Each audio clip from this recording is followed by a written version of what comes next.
दोस्तों, स्वागत है आपका हमारे चैनल पर। इस चैनल पर अगर आप नए हैं तो आप लोग हमारे चैनल को सब्सक्राइब ज़रूर करिएगा, जिससे कि आप आने वाली हमारी कोई भी वीडियो को मिस ना कर पाएँ। तो दोस्तों, चलिए बिना देर किए बढ़ते हैं आज की भूतिया कहानी की ओर।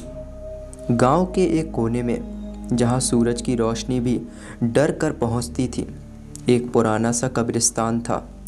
इस कब्रिस्तान के बारे में ऐसी कहानियाँ मशहूर थीं जो सुनने वालों की रूह कँपा देती थीं। लोग कहते थे कि रात होते ही यहाँ अजीब अजीब आवाज़ें आने लगती हैं। गांव के बुज़ुर्गों का कहना था कि इस कब्रिस्तान में दफन हर आत्मा को शांति नहीं मिलती है। कईयों ने दावा किया था कि उन्होंने यहाँ सफ़ेद साए चलते हुए देखे हैं। रात में कोई गलती से भी उस रास्ते से गुजरने की हिम्मत नहीं करता था। रघु को, जो गांव का सबसे निडर युवक माना जाता था, हमेशा इन कहानियों को अफवाहें माना करता था। एक दिन उसने अपने दोस्तों से शर्त लगाई कि वह रात को कब्रिस्तान जाएगा और सबूत लेकर लौटेगा। दोस्तों ने मना किया, लेकिन रघु ने उनकी बातों का मजाक उड़ा दिया। आधी रात को, जब पूरा गांव गहरी नींद में था, रघु एक टॉर्च और मोबाइल के साथ कब्रिस्तान की ओर निकल पड़ा। रास्ता सुनसान था और हर तरफ सन्नाटा फैला हुआ था। सिर्फ झींगरों की आवाज़ें उसे डरावने माहौल को और खौफनाक बना रही थीं। कब्रिस्तान के पास पहुंचते ही रघु को ठंडी हवा का झोंका महसूस हुआ। ऐसा लगा जैसे किसी ने उसकी गर्दन के पास से फुसफुसाते हुए हवा छोड़ी हो। उसने इसे अपना वहम समझा और अंदर की ओर कदम बढ़ाया।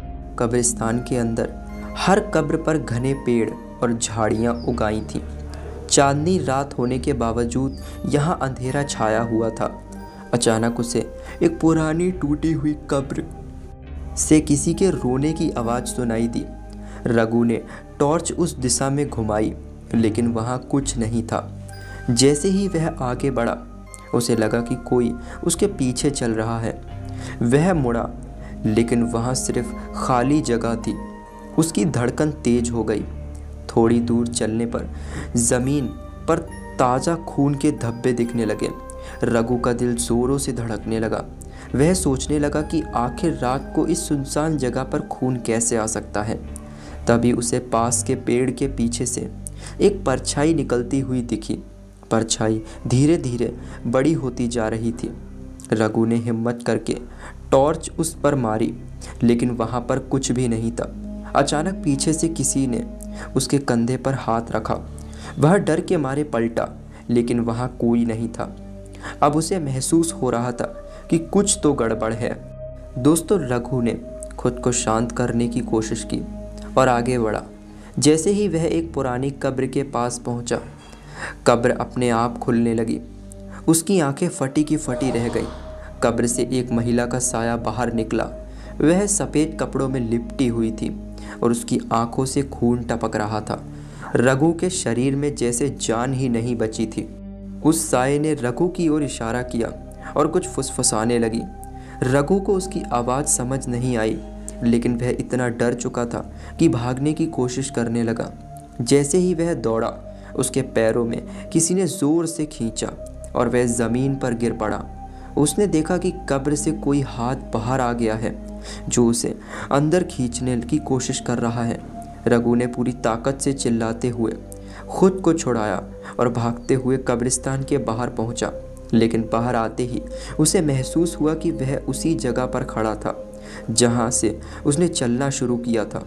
अब रघु को एहसास हुआ कि वह भटक चुका है। उसे कब्रिस्तान से बाहर निकालने का कोई रास्ता नहीं मिल रहा था। हर तरफ उसे वही कब्रें और पेड़ दिखाई पड़ रहे थे। अचानक उसे दूर से अपने दोस्तों की आवाज़ सुनाई दी।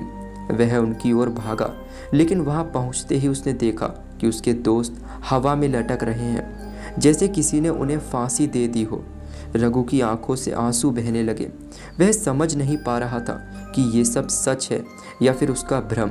तभी एक डरावनी हंसी उसके कानों में गूंजने लगी। उसने मुड़कर देखा तो वही महिला का साया उसके सामने खड़ा था। इस बार उसकी आंखें और चेहरा और भी भयानक लग रहे थे। उसने रघु की ओर हाथ बढ़ाया। रघु को ऐसा महसूस हुआ जैसे उसकी सांस रुकने लगी है। उसने चारों ओर अजीब अजीब आवाज़ें गूंजने लगीं।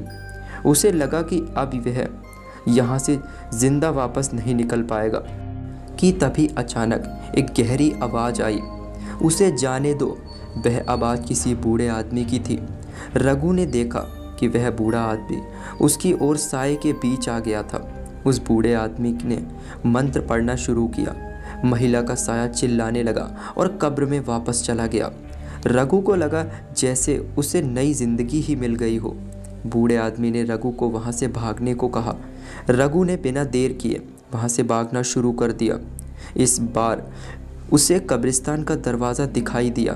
जैसे ही वह दरवाजे के पास पहुंचा, उसे लगा कि किसी ने उसे पीछे से धक्का मारा हो। वह दरवाजे के पार गिरा जाकर तो दरवाज़ा अपने आप ही बंद हो गया। अगले दिन जब रघु ने अपने दोस्तों को यह बात बताई तो सबने उसे डांटा कि उसने ऐसी मूर्खता क्यों की।